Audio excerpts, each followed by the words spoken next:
matters. So today we are joined now by Robert Martin. And before I continue, we are live on our screen, so not just on the airwaves of Razia Rangrage International. You're most welcome to catch this interview live on Facebook as well as YouTube. And Robert Martin actually has about 94,000 followers on Instagram, so you probably are following him. And he's going to actually share a powerful personal reflection about his journey beginning in 2016, when he says his understanding of Palestine, Islam and Muslims was deeply challenged and ultimately transformed. He speaks about moving from a place of limited understanding to one of research, reflection, and a willingness to learn more deeply, particularly through reading and studying Islamic text with proper commentary. That's the magical part, with proper commentary. Joining us now, we have Robert Martin. Good morning, Robert, and welcome to Razia Rangrage and Urban Women. Hi, how are you? Thank you for having me. It's an honor. It's an absolute pleasure. Thank you so much for your time this morning. Alhamdulillah. You know, I should have actually also worn my Palestine hijab or something. It's a beautiful, beautiful, what can I say, image to actually see. Alhamdulillah. Now, take us back to 2016. What was happening in your thinking at that time that led you to begin questioning your understanding of Palestine and Islam? Well, in fact, it was 2014. I have a best friend who's Palestinian. He used to tell me his story about what was happening in Palestine, and I never believed him because of our media. And so I thought, you know what? The only way I'm going to figure out how the Palestinians, what the Palestinians are all about, what the Israelis are all about, is to go. And so I packed my bags and I went on a trip on my own. And what I saw changed my life. And it's been an incredible journey ever since to embracing Islam, if I go straight to the end. Alhamdulillah, you have embraced Islam, so in 2014? No. So I actually did in December of last year. So I'm very new, very, very new. And it's a part of the story. So in 2014, when I went to Palestine, I was lost because I wasn't part of a group. And I had forgotten this story. And one side I heard gunshots, the other side I heard the prayer call. And I was lost. And I went obviously towards the mosque. And a gentleman came out and he asked if I was okay, which surprised me because I thought he would be suspicious of me because I definitely am not Palestinian. If anything, I'm going to be more Israeli or a Jew. Yeah. And he didn't seem to care. He didn't care at all. He just said, look, come in, spend time with us until you need to leave or till you find where you need to go. And it was one of my first experiences in a mosque.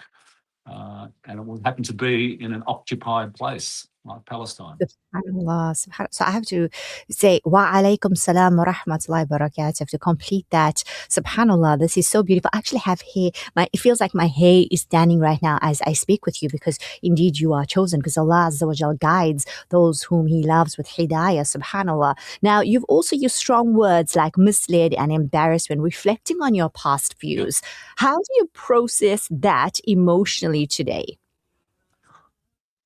Embarrassed still, but I feel that I've tried to make up, and part of what my job as an activist is to simply educate other people to make sure they don't fall for the same trip. Because my best friend, as I said, was Palestinian. He used to tell me, and then I'd go and I'd watch the news, and the news would tell me that the Palestinians were terrorists, that the Palestinians, all they want to do is to kill all the Jews. All they want to do is annihilate Israel. And I believed this. I believed these things. And since being around Palestinians for so long and Muslims for so long, it's embarrassing because all of the things that they ever go through, they're always worried about me. They're worried about if I had enough food, whether or not I had enough to drink, whether or not I was safe, whether I was going to get arrested. And this is as I went through Palestine, because I went twice. I went through 2014 and I went again through 2018. And looking back, it's quite embarrassing. But what it does do is it shows me that the media rhetoric still makes a difference.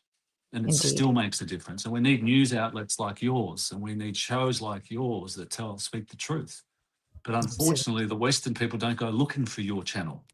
We come home and we push, open the television, and we start to watch our TV. And who owns our TV? It's the Murdochs, who is pro-Israel, the Zionist, and it makes it very, very difficult for people to go outside what they're taught. And Yeah, that makes so my, much my sense. yeah, my best friend being Palestinian, the person that woke me up to Palestine actually was an Israeli Jew. And so Wow. Miko Peled, I read his Right. book and I reached out to him and ended up traveling through Palestine with him, and to see the both sides of the stories. And he was lied to as well. He was lied to growing up. So it, And that makes sense because when you look at how people who support Israel and the Zionists, you can clearly see that they believe in the yes, truth or they believe in whatever they fed and you think but how, but that makes sense. It's because as it's the narrative that is put out there that they are fed with and they are programmed and conditioned, and that's their yes. ultimate truth because that's the only thing that they are seeing. Now your journey actually seems to highlight the importance of self-education. What advice would you give to someone who actually feels curious but unsure where to start? I think you need to scratch beneath the surface. You can't look at all the surface stuff, it's superficial. We need to dig down a little bit. I always find out who the writer is and what they've written in the past and what their experiences have been as well. I mean, Huh. I'm in the luxury position now of having traveled through there many, twice, been on the Freedom Flotilla. I've been around Palestinians. I know where to look. I know what the truth is. And I also know that when I was walking through Jerusalem asking the Israelis what they thought of Palestinians, and they would tell me Right. that they're animals, that they're terrorists, that they're people that we don't want to associate with. They're stealing our land. We just want to get rid of them. They should all be killed. And this was coming from people from the age of 16 into the 30s and 40s. And they were proud as I was filming them, proud Mm, as I was filming them. And I wanted to find out why they think this way. And from the age of 3, the kids go to kindergarten, which is preschool. The soldiers come to preschool and they tell them how the Palestinians are terrorists and they tell them how the Palestinians want to steal their land. And if the mm. soldiers, if the Israeli Defence Force, or the IOF as we like to call them, wasn't there, that the Palestinians would kill all of them. And they believe Oh, this. of course. They believe Of course. this. That's that thing. So from that young, tender age, these are the blocks or Correct. the seeds, yeah, that they're growing. That's why Yes. there's that hatred. It's planted and nurtured from that tender age. And then you see the opposite happening in Palestine. It's Yep. on another level where they still continuously have that sense of love and humanity in them and care and concern. SubhanAllah. Now, you mentioned the global Samud Flotilla, and yes, you were on it last year on the Handala. Can you take us into that experience? What was the purpose of your participation? And also, what did it feel like to be a part of that mission? The Freedom Flotilla Coalition and the Samud Flotilla, basically, it's to show the world that if we open up the Mediterranean Sea, that's the best way to get aid through, because it's much Right. harder for Israel to stop aid going through. If we had one or two countries send their naval ships, hold it open, we would be able to feed Gaza. We would be able to take the Palestinians from Gaza to hospitals around the world, and it would be very, very easy because Right. Israel hold the borders and they do not let things in. It was in the 90s and the 2000s that they used to count calories for the Palestinians, and today they're not allowing them anything at all. And so my job, we were on a boat. There was 21 of us. It was a small boat built in the 60s. So it was a very, very old boat. We wanted to break the siege, with the illegal siege that Israel has on Palestine, to go and show the world that it can be done. But we Yes. were kidnapped out in the middle of the sea in international waters. We were locked up in maximum security. We were, humiliated and mentally tortured, and all of these things that they love to do to people, from being strip searched. The They threatened me to say that, Robbo, you won't be leaving here. You might be tough on a camera and you might be tough walking around, other parts of the world, but you've got no one here. We'll be Mm, dealing with you. And that's the mm, way they like to act. And mm. 4, 5, 6 times a day, they would come in and strip search us. And Oh, they would wow. come in with their full riot gear. And sometimes they had girls there as well, in their riot gears. And again, Mm. it's a thing just to dehumanize you and to also to make Yeah. them feel better about themselves. I Sure. take Yeah. Beautiful. medication. I wasn't allowed to have my medication. I wasn't allowed to see a proper doctor or Mm. anything like that. They stole money Mhm. from me. They stole my bags from me. I got a lifetime ban, which amuses me that because I don't believe that Israel will be there that long anyway. I see that Fantastic. Israel will collapse. And I do truly believe that it will be decolonized and it will collapse. The world will not and cannot allow an entity like Israel to continue. The world will stop them soon enough.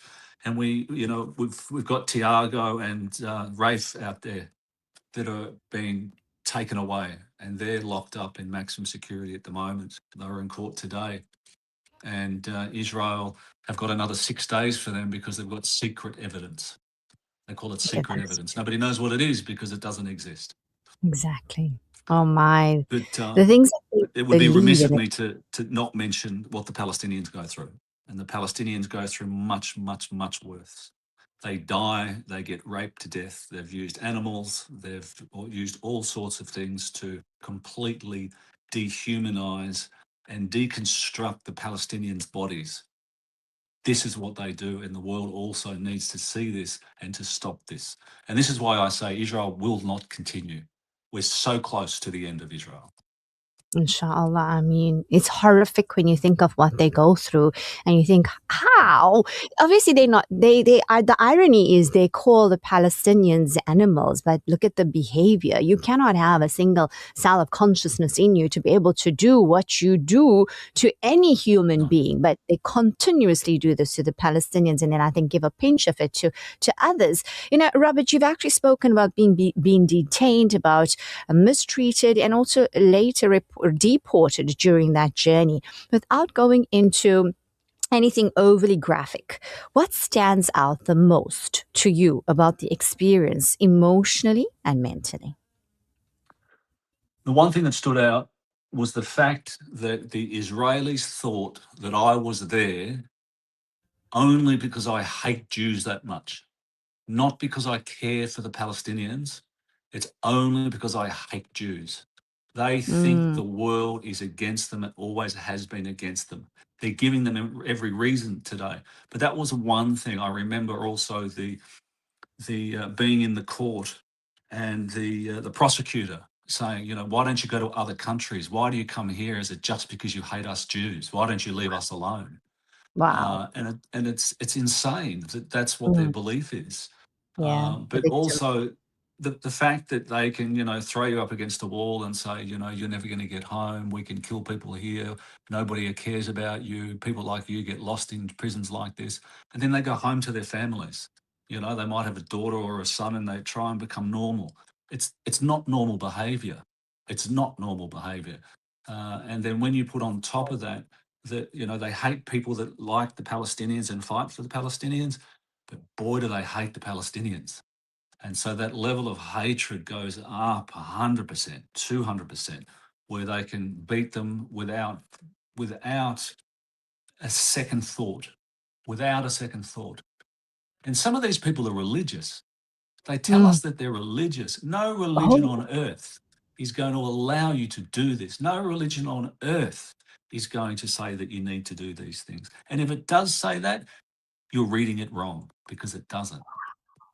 wow. In the name of religion. And there's many Jews that actually speak out and rabbis that speak out that not in Yes. our religion. This is not Jewish religion at all.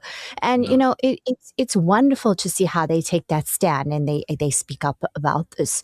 It's absolutely disheartening to hear what you've been through and to also try and understand what the Palestinians are going through. Before I go to my next question, I would love to ask you, because I mean you've interacted with the Palestinians firsthand. You've seen the torture. You've probably connected with them after their horrific experience of what they go through as Palestinians. From your perspective, what do you think is their where does their resilience and their strength and their hope for survival and their reason to continue? Where do you think that comes from? I always used to wonder where it came from. And it's religion, it's Islam. It's Subhanallah. Islam. It's the fact that they know that this is a test. This is a test, and they can get through here. It's going to be okay. Because if you see people praying, but they're holding a bag with a body in it or parts of a body, but they're praying, they're going home and they're trying to keep their kids happy, and their kids may have one leg, they may have no arms because they've been amputated, but they Mm-hmm. still continue on, and they have this uncanny ability of resilience. The ones through the occupied Palestine that I used to see, the occupied West Bank, they have a lot of humour. Their humour is incredible. Their courage is incredible. And it all becomes because of their religion. And there's Subhan- also Christians, and the Christians, their beliefs as well gets them through. But the majority of Friends. the ones in Gaza, it's Islam, and it's part of me seeing that and wondering where that came from. Took me to start reading the Quran and then having Quran lessons, and then taking my Shahada last December. And it was all Subhanallah. because of, yeah, and all because of the Palestinians. Look at that. The way they actually show what Islam is has actually made you, and that's a form of da'wah, is how we are to other people. So, marhaba, welcome, Brother Robert. You gave me, I Thank you. became very emotional there. I think I felt that sense of spirituality. Whoever, or my spiritual self was actually touched as you spoke. And I think whoever is listening in and Thank you. watching in definitely felt that as well. That is the beauty of Islam when you understand it. SubhanAllah, how blessed we are to be Muslims.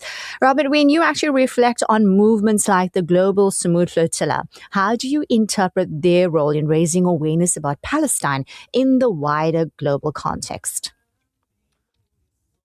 We need to expand the bubble because we're all in a bubble still, and the global Samud flotilla is still in a bubble. We need to have new eyeballs open up and say, what are these boats doing? What are these people doing? They seem crazy. Why are they trying to go to Gaza? And then that conversation starts, and they say the reason that these boats are going is because the world governments haven't done what they're supposed to do and allowed ships in to feed the Palestinians. So it's not about delivering aid, it's about exposing the hypocrisy of the Ah, Israeli illegal siege. That's really what it's about.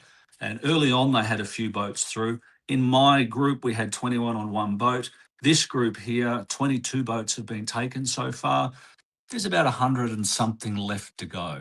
And so, I won't give you exact numbers. All the boats are different sizes and they have different amounts of activists on them, and they're not all crazy activists. There's doctors, there's nurses, there's reporters, there's people from that work in supermarkets to selling cars to they're all walks of life. They're just people that care, and they also know that we can't all do something, but they can. They can go jump on a boat and they can start to go to Gaza and do what they can, because hopefully somebody will see it and start talking about it to somebody else. Because as I keep saying, my best friend was Palestinian, but I was practically pro-Israel. look at And that. so something happens. Something happens. And today, you cannot be on a train or a bus and swipe without seeing something from Gaza or someone next to you from Gaza. So we all have to really use our humanity here and do more than nothing, because it's Look at so that. easy to do nothing. It's so easy to do nothing. Do something to make a change. And, people that are in a position to make change, they have that responsibility to actually do that. Mm. It's so easy to do nothing, and that's true. And I think Yeah. we may then just fall into that thinking, but what difference is it going to make? But then that's falling into hopelessness. And Allah Azza wa Jal says that no Muslim should become hopeless except Yes. those that are ungrateful. And that is because there's so much of khair and so much of mercy and so much of blessings that Allah Azza wa Jal is pouring down upon us. But we definitely need to see that and continue and persist. And you are absolutely right in saying that it's just about exposing. And the more we just fight for it and continue persisting with putting the message of Palestine out there, keeping that alive, it could shift a consciousness, as we can evidently see, subhanAllah, how it managed to shift you, and you are doing so much good and impacting so many lives. So you never know that ripple Appreciate that. effect. All we got to do is just keep on exposing, as you said. Robert, We it's been do. such a pleasure chatting It's with been you. my pleasure, absolutely my honor. I've enjoyed myself immensely, even though the subject matter is, it's pretty awful. It is, it is. But thank you for coming from your heart space. Allah Azza wa Jal continue to use you for good. We can clearly see the reason He's created you and put you here. A beautiful story you've shared with us as well. And may Allah accept from you, and may the Palestinians be free very soon, insha'Allah. Ameen. Until then, free Palestine. Until then, assalamu alaikum wa rahmatullahi wa barakatuh. Thank you. And that was Robin Martin. I'm definitely following him as we were chatting, connecting. As I said, he's got 94,000 followers. You probably are following him. He puts out amazing content. But there we go. He shared a very powerful personal reflection about his journey. And subhanAllah, I don't know about you, but my heart is just feeling so I can feel it in the depths of my heart. I obviously conduct many interviews, but this one touched the heart space and the spiritual state as well, especially when he said it was Islam that what actually helps them and drives them. SubhanAllah. You can have all the strength in the world. And as we know the saying that if you are alone but you have Allah, it's enough for you. But if you have the world and you don't have Allah, then you are indeed at a loss. And we see that evidently. Let's go for a break. It's already 11:39. When we get back, we'll connect with the Al Ansar Outreach and some of the ladies to